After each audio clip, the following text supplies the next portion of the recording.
Thanks for listening to Funding Rural. I'm Erin Borla, Executive Director and Trustee of the Sisters Oregon-based Roundhouse Foundation. I also get the opportunity to serve as a fellow for the National Center for Family Philanthropy. I think many of us, both in the philanthropic world and beyond, assume rural America is predominantly white, which is a myth. People of color in many states make up the largest percentage of growth in rural communities. How are we hearing from them, connecting with them, or even serving them as funders? That's what I wanted to talk with Zavier Borja about. Zavi grew up in rural Jefferson County. Now he's the Regional Solutions Coordinator for Central Oregon, working directly for the governor's office. I always say regional solutions coordinators are like the governor's street team. I'm so excited to have Zavi here. He and I got to know each other when he was the executive director and founder of Vámonos Outside, an organization here in Central Oregon working to get Latinx kiddos and families outside to experience recreation and the outdoors in a way maybe they haven't had the opportunity to in the past. Zavi is a bundle of energy, and he has so much to say about his experience growing up in rural Central Oregon, working on the orchards with his family and grandparents, and how that shaped his career, working toward more inclusivity for underserved communities at all levels. My parents, and my grandparents immigrated here from Mexico, so I'm a first-generation Mexican-American, and so my grandparents, they chased ag work around Central Oregon. So Matters at the time had a lot of mint and had a lot of potatoes, still have some of that stuff, but in abundance to where, again, they would chase the work, and then, every winter they would go to Washington or to California or like even Florida during the winter times. And so really, I sorted cherries, I picked cherries and fruit, from like 4 a.m., 5 a.m. till sundown growing up. And I think that really was and is like my first connection to like space, even still to this day, and like the outdoors and how I experienced it.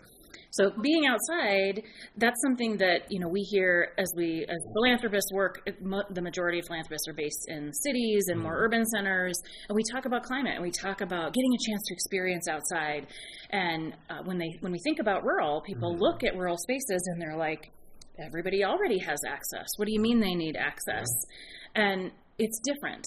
It may be there. We may grow up on 300 acres and be able to be outside, but it's not the same as learning to recreate. Right. So tell me about your experience with that. Yeah, I think those are two very different things, right? We talk about recreation and how we identify or conceptualize and think of the outdoors in relation to philanthropy or when we're grant giving in any sense, because like I just explained, it's like my connection with the outdoors was a more ag-based. And same with rural, right? And rural Oregonians or rural areas in general is a lot of their experience is already in the outside or in the outdoors. And that's still very much so a connection or related in that sector to me. It's not like plain, so to speak, but like also it is very different, but also the same. And so my experience, and I also did a program called Heart of Oregon Corps, and that was after when I was able to get a real job after working in the orchards with my grandparents, the summer program, COYC, Central Oregon Youth Conservation Corps. And we got to go around the Central Oregon area, build fences, work with the hotshot crews, work with Forest Service, folks, and pull brush and all these things. And for me, it created, like, still to this day, I'll drive past Prineville going to Kimberly.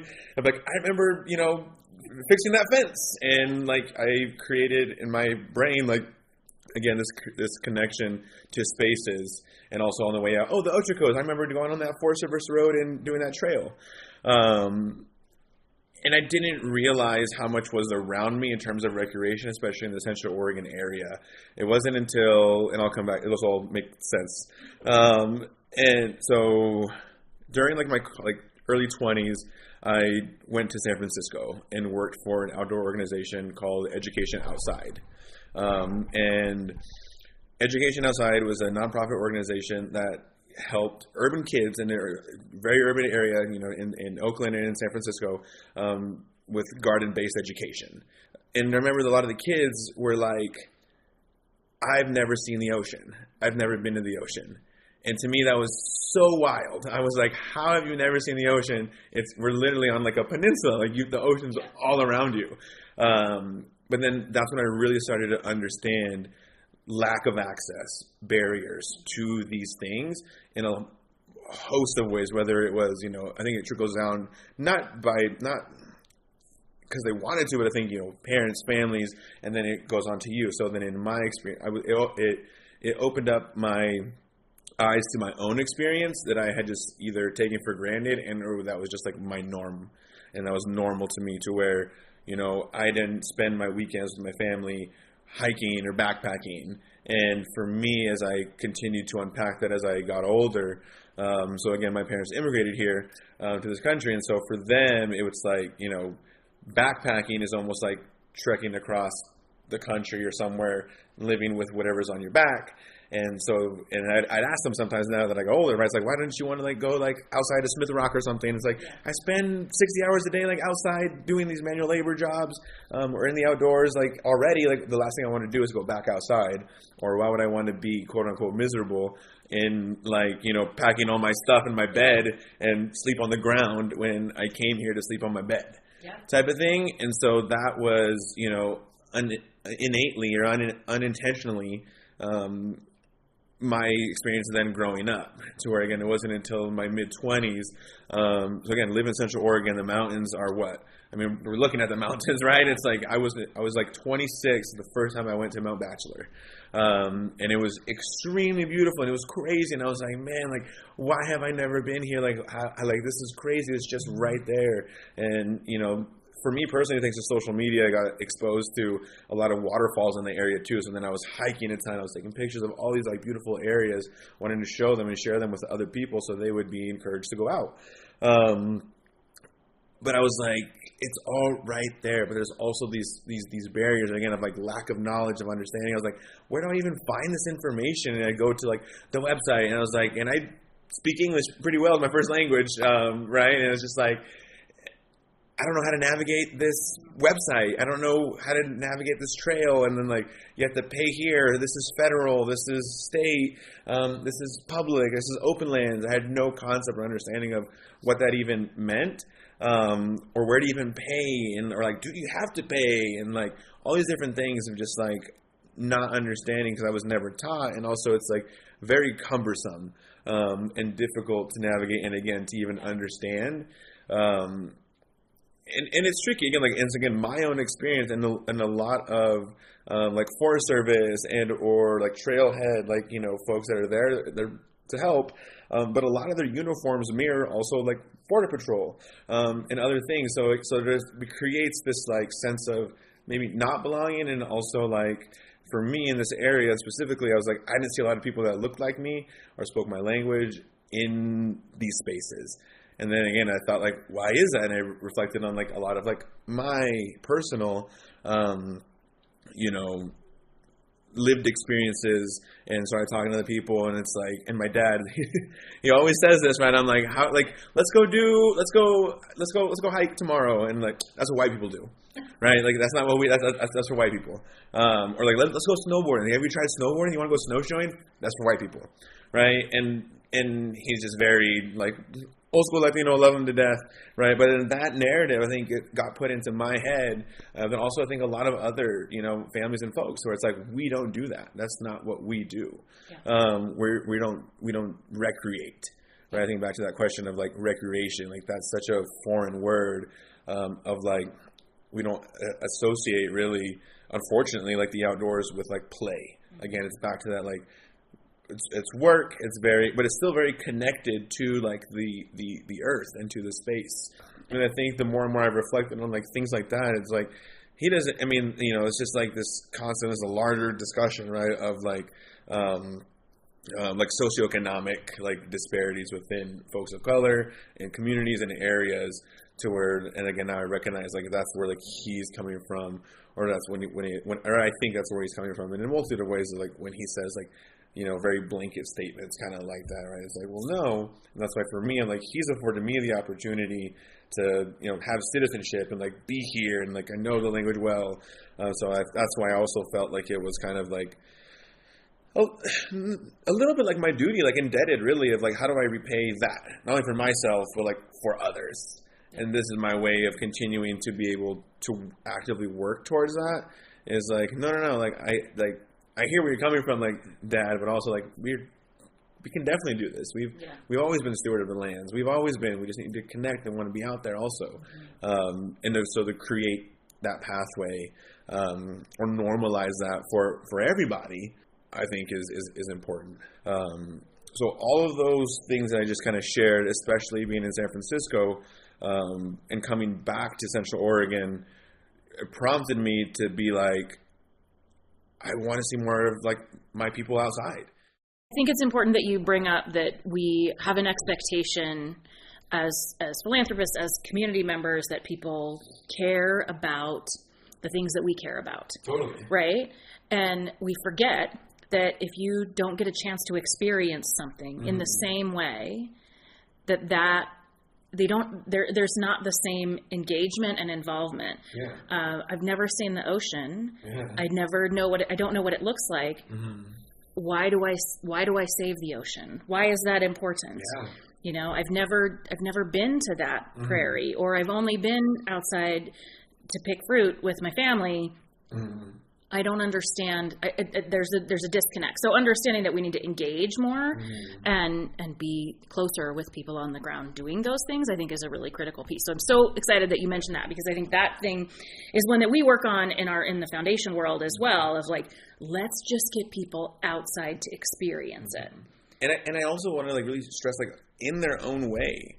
Right, to where and I go back and forth, and again, and it's really, really hard, and a part of me like really code switches so much, and I think it's just natural growing up again in a Latino household, and then going to school. Again, I said at the beginning, right? It's like Zavier versus Zavier versus like Zavi, and I'm fine with either and all of them, but it's like that's like the like my brain in different spaces, kind of a lot of the times, but. And I'll throw some stereotypes that are like maybe not real or are real, and like you can probably tell in my voice, like I'm very loud, right, very boisterous. But I grew up in a family that is very loud, and I think you get these again, true or not true, like myths about like groups. And again, I'll just be very transparent. Whereas like Latinos are very loud, right, or like people of color are really loud. In the outdoors, you have to be kind of quiet. You're at the trail, you should be kind of quiet, you shouldn't listen to loud music, or you're at a picnic, it's like you're kind of there enjoying the spaces in nature, which again is wonderful, and there's different structures and rules. Again, it's like, well, we don't want to disrupt the habitat that's in this area, which again has some validity to it, but at the same time, again, it's like now we're being told we have to show up in these spaces, not in our, when we talk about authentic self. And that's difficult, again, and you bring in, like, again, I have a big family, so that's very hard to bring a huge family to a trailhead or to a park, and then do the reservation piece, and it's only for 4 people or whatever that is. Again, like, so that's when we say, like, the structure, the system doesn't work for us, and that's the thing, right? It's like, yeah, we want you to partake, but in the way that we believe is right. And that's also a thing that I've kind of seen or struggled in working with, other entities, or just explaining and working with them. Because again, I think that they're not doing it intentionally. It's just really holding on to this way of how we do things. And I think there has to be give and take on both ends. Yeah. In order for it to work. And then I think another sentiment I always hear is like, well, we're reaching out to, we're sending people emails and putting the flyers up and, all these different things to people. I don't know why they're not coming. And I'm like, well, one, it's not even, truly, they don't even have it in Spanish. Yeah. Or it's like, they don't even know who you are. And again, I'll speak from the lens of like Latino culture, like you have to build like that trust and like show up for people and be there. And, even when and if you show, it's really relational.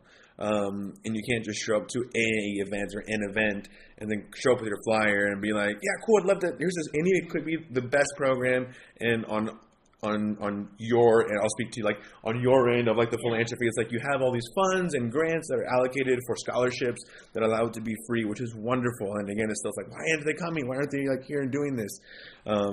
It's really important to build that trust with the families. I think it's interesting too, the focus of this is talking a lot about rural spaces, and it's important to recognize there are unique challenges within cultural groups that, whether it's a language barrier, whether it's a trust issue, whether all these different things, But there are base challenges around distance and access. We really try, as we focus on our rural work here at Roundhouse, of being accessible. Of like, hey, if you got an issue, all you gotta do is call us.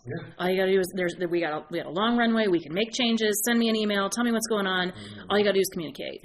And I think that's the piece that sometimes other funders are challenged with because they want to keep that distance. They just like fill out the form, fill out the metric.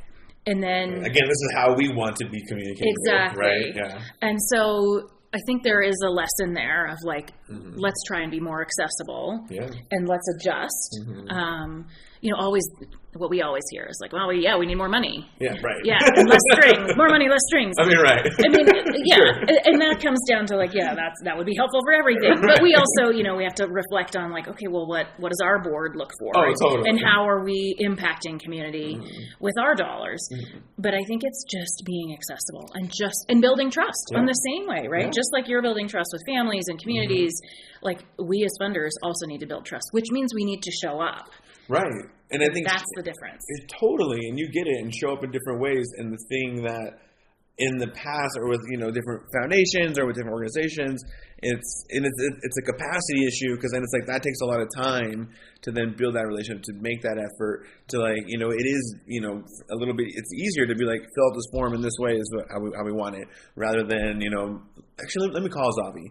Or actually, let me. I know Zavi has this event. Maybe I'll call him and I'll say I'll show up and we'll chat. It's a little bit of an inconvenience, and I get that. But at the same time, like I think your ROI long term, then you build that partnership and you're able to have those conversations and build that trust to where now you don't have to do that for them because you do trust them, you know them, and I've really respected you and what you've done here at Roundhouse, and being able to build our relationship, with through the Vámonos Outside and through the Grants Review Committee, and how y'all are doing, the philanthropy work, and I think that's trickled into this area. To where like again when I was doing the Vámonos Outside, I remember calling like Cheryl Putty at at OCF, and just having just chatting with her like, hey, like this, and be like, yep, actually, okay, great, I'll do the administration stuff on my end, perfect, right? And so things like that, I think over time, because I had built that relationship with her also, and with that foundation to where we actively acknowledge those difficulties, those kind of frustrations, and actively work together to make it easier for everybody. Well, and I think what happens as philanthropists is when we show up, we can see the other things that may be impacting an organization. So it's like, hey, cash is great, but my kids don't have coats.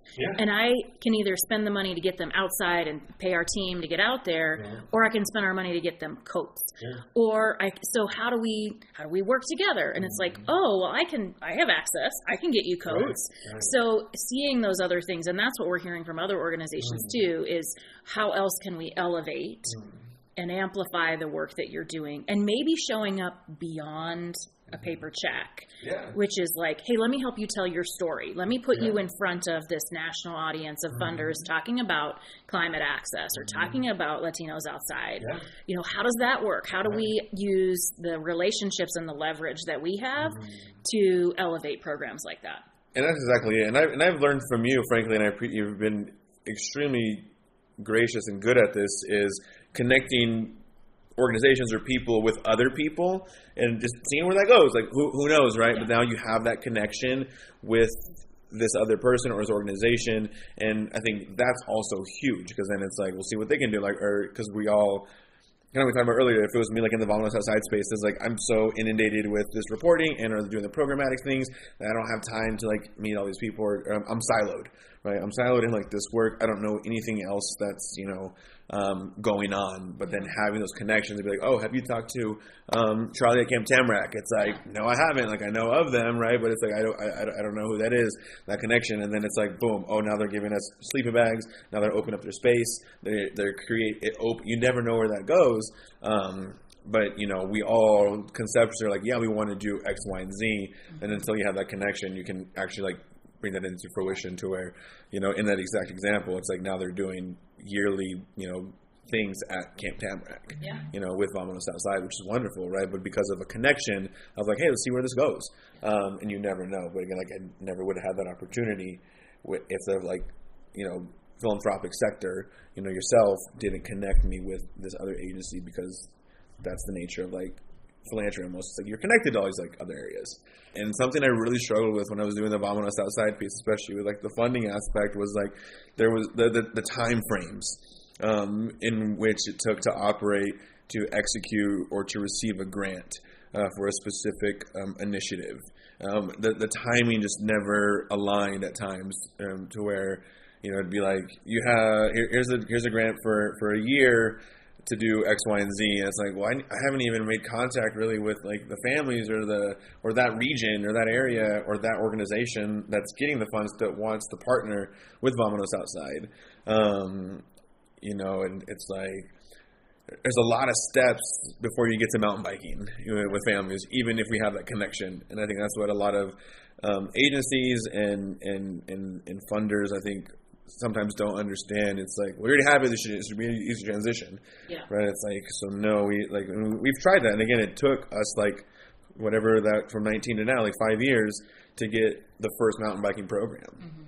Right, it's like we need to make the connection with the families, go to the apartment complexes, work with, you know, a local nonprofit like Commute Options to learn about bike safety, get them on a bike, get them to have that comfortability just in their neighborhood and maybe in the area, some safe areas of like biking to the park, and have that and build that program first, and then kind of like graduate into mountain biking or into like that space, and also bringing the families along so that they feel safe, not only with you as like taking their child, but again, culturally, like this is different. It's like, you know, I don't know you taking my kid and doing all these like things that only white people are supposed to do, right? So then it's like, no, like we can do this, right? And that takes a lot of time, but then it's a grant because an organization, again, all well-intended, wants you a part of their organization to get a grant, frankly, right, is to do that program, but that's like, it's a year. There's no like capacity building within like that time frame. And then for me, what was difficult also was like, then the entity is like 3 months in, or like the site visits, right? It's like 3 months, where are you at on this? And it's like, I'm trying to do it. Like, you're taking me away from like doing this, and I'm doing this with like 6 other people for $1,000. And at that point, truly, I was thinking in my head, and at the time with my, you know, director that was kind of helping me oversee the programs, I was like, it's not even worth it for $1,000 to do all this time, administration, presentation to these folks. So again, then back to like, I'm now educating all these people of like, why we're not where we're at or where we're supposed to be, or why it's taking a little bit longer, because they don't understand. But again, at the same time, it was and would pull me away from actively trying to do what they were granting me to do. Yeah. We talk a lot about scalability in philanthropy, where it's like, that's why a lot of those dollars for programs like that are focused in more urban spaces, is because there's more people. It's a concentration of people. So we can try it, and then guess what? It can blow up, and we can do it worth 1,000 people. And it doesn't look the same in rural. It doesn't look the same in culturally relevant organizations because it's a longer runway, and we have to really reframe what the word scalability means. And like, if we're impacting 30 kids, that's a big deal. That's huge. Relative to like, and our friend, Nick Johnson, who I went to elementary school, high school with, and, you know, was an executive director for a nonprofit out in Lakeview, Oregon. Extremely rural, right? But he had explained to me, right, because it was one of my first trips down to Lakeview, and he was kind of taking me a tour around the town, and, you know, how in relation to like my current job, right? But it was like when we set up the prison, you know, it created jobs for the area, but it was like quote unquote only 15 jobs, right? But I think he had explained to me too, and he had presented that to the governor at the time, that like what that meant for an area like a Lakeview, exactly what you're saying, right? To where, and the numbers speak to folks. So it was like, you know, like he was like for them it was 15 jobs, but per capita, and for how many people that were in Lake County proper, in the city of Lakeview itself, 15 jobs equivalent to the same by ratio to Portland was like, I think it was like 1,500 jobs, or like, you know, 15, something like that, right? Don't quote me on like the number, but it's a very different scale when we're talking about quote unquote impact. Right. Again, to your point, it's like that's a huge impact to that area, especially scalability wise. Like, yeah, sure, like we can what was the word? We can grow it. We can scale it. Yeah. But it's like you have to start somewhere. If it's 10 people, and that's something that I learned from when I used to work at the Boys and Girls Club. At the time, my director, shout out Derek Beauvais, he was like, "We're gonna see hundreds of kids all the time. Like, if you can impact one kid, like 5%, one kid, you do your job. Yeah. That's it."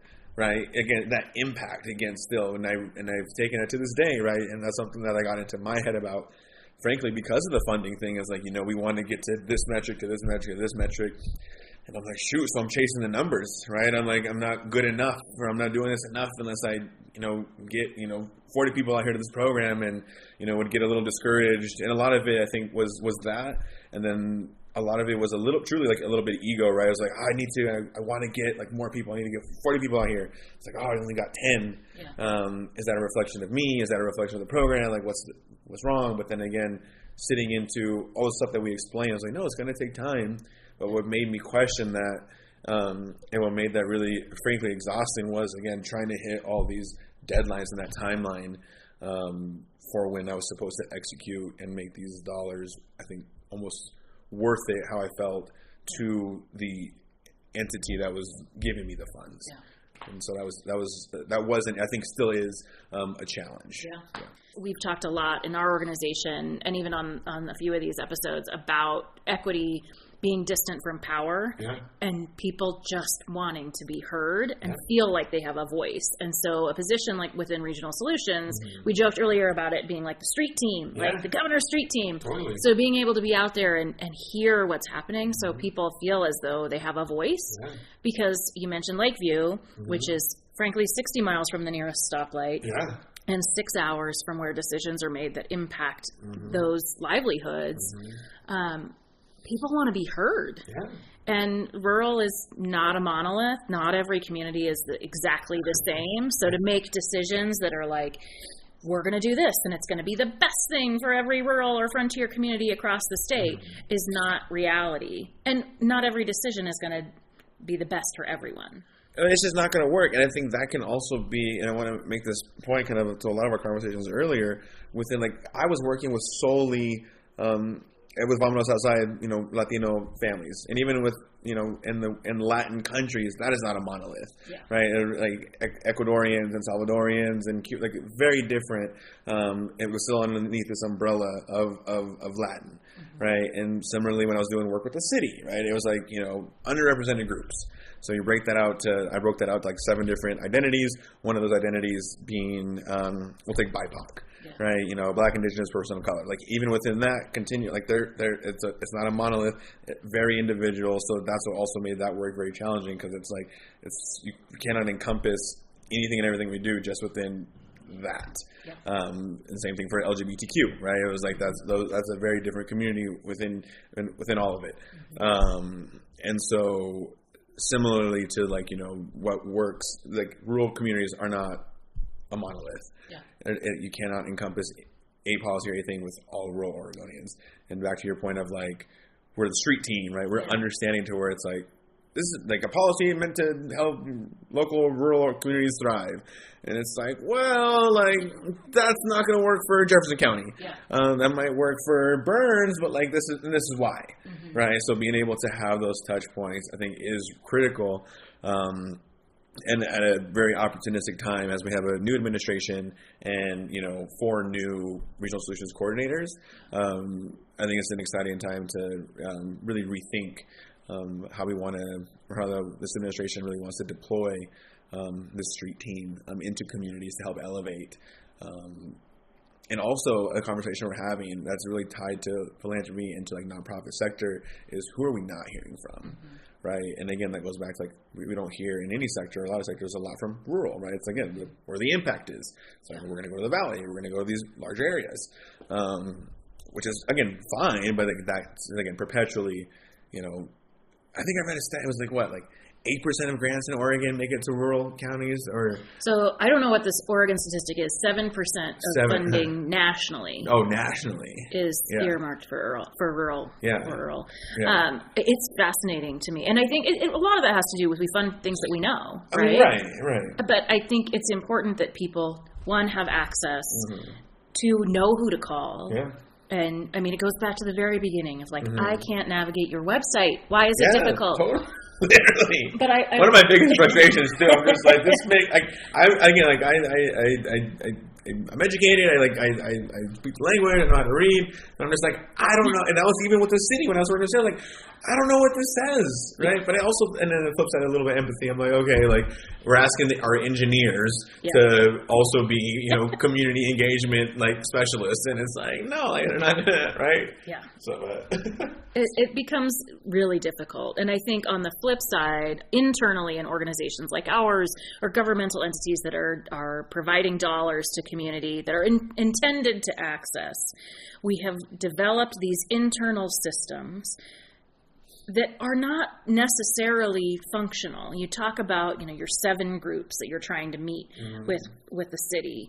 And so it's like, well, I met with the LGBTQIA+, check. I met with BIPOC, check. And then we think we're done. Yes. And we're not done. There's so much more to that. So the follow through, the follow up. Oh my gosh, I'm so tired. It's like, you're welcome. And then press, we did it. And it's like, no. And I think we're seeing that, right? We're seeing that as a trend of, well, I funded that Black-led organization. I have done my impact. Right. Check. And that's just not reality. Right. And we need to figure out what it looks like beyond the box check. Yeah. What does it look like to impact Black communities in rural spaces, Latinx communities in rural spaces? And how do we continue to keep showing up? So getting away from the box checking and into, it comes back to showing up, right? Yeah, no, 100%.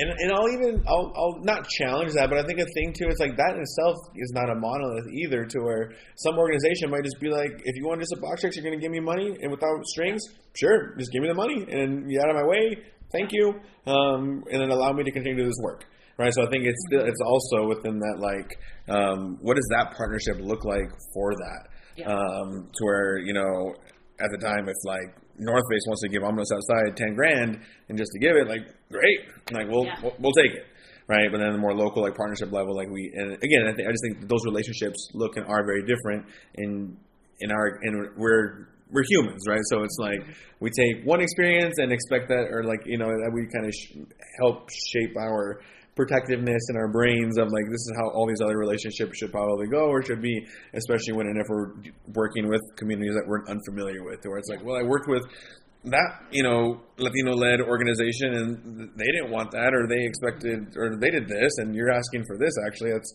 contrary to what they're saying or it's very counterintuitive. But again, those relationships are very different. And again, and to me, it's just centering on how those communities, that relationship, how they want you to show up, right? And that's so going to feed your role with the governor's office. I'm so excited for you. And frankly, I'm so excited for community to be able to have, one, be able to meet the Zavier Borja. Two, to also be able to say, I feel like you get it. Yeah. Right? One, you grew up here. I always say you got dirt on your boots. Yeah, right? Totally. You're not going to show up. Poop, honestly, for real. I'm not kidding. I wondered what that was. No, but I think it's like you get it in a way that I think people feel othered constantly, and to have someone that shows up and is like, hey, I get that the government is really hard to work with and there are challenges. Let me help you navigate it. Just like you did with the families with Vámonos Outside. Let me help you navigate it. That's a huge win. Yeah. I think for everybody, something, again, and as I'm even reflecting, talking to you, it's like, and I think this can be said like as a negative thing sometimes, but I've really turned it, I think, into like one of my superpowers, right? Of code switching, right? That's, again, like people feel othered, right? It's like, oh, I'm with the governor, I'm with the state, like this is how we do, like blah blah blah. And it's like it can be both, right? It's like I understand. It's very cumbersome. Like this stuff is very muddied. It's nuanced. It's not easy. And so for me to be able to work on that end, then also be like community, like I hear you. Like yes, I understand. And my experiences, I think, will lead to that, right? But in those conversations, like trust me, like I get you. I understand. And for me, like that code switch of those different spaces and being in those different spaces, whether it is a Jefferson County, round table at Macy Farms, out in Culver, or a water conversation out in Klamath County or in Lakeview, or showing up to City Hall to speak to local representatives and officials or county commissioners, right? Those are very different spaces and more or less talking about the same things, but just being able to be heard, like we were just talking about, right? But then actively work towards solutions to those things that we're hearing is what I'm really excited about. We have work to do, but I think we're getting there. So I really want to say thank you for being here. Of course, thank for you. Sharing your story, yes. for sharing your passion, your enthusiasm. I just am so honored to be in your circle. So I appreciate you being in mine. Thank you.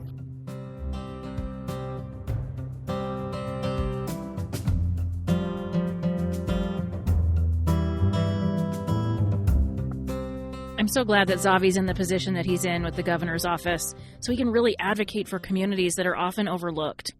All right, some key takeaways and action opportunities that I saw, and I wanted to make sure to share with all of you. Let's talk about barriers, real or perceived, right? Oftentimes we talk about the real barriers to accessing programming, accessing services, but rarely do we talk about those perceived barriers, especially on our end as funders. Our website, is it accessible? Can people find what they're looking for? How about forms? Are they in the right language? Are they in multiple languages? What about timelines? I think that's a problem for a lot of us, especially as we're doing our outreach in diverse communities. So when we look at how we're asking for information or how we're even getting folks to access that information, let's make it as easy as possible.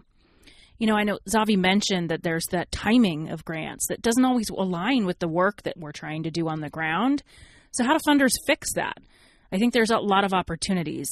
We've specifically done some things around making sure that we're available when people have questions. They can always call and ask. We want to make their application process as easy as possible, because not only will it make the grant applicant's life easier if they have to just apply with one thing with great guided advice, it'll also make our review time a lot easier, because we know we're going to get applications that are coming through that are things we've already discussed.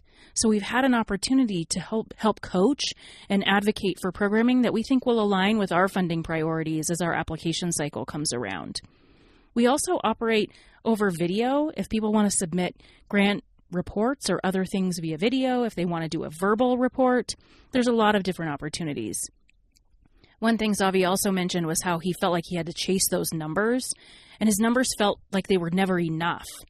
So do we all need to be a little bit less obsessed with that data and metric? I think that might help. Is how do we look at that qualitative data instead of just the quantitative data? Thanks again for listening to Funding Rural. Don't forget to check out fundingrural.com for show notes, a transcript of this particular episode, and a lot more reading.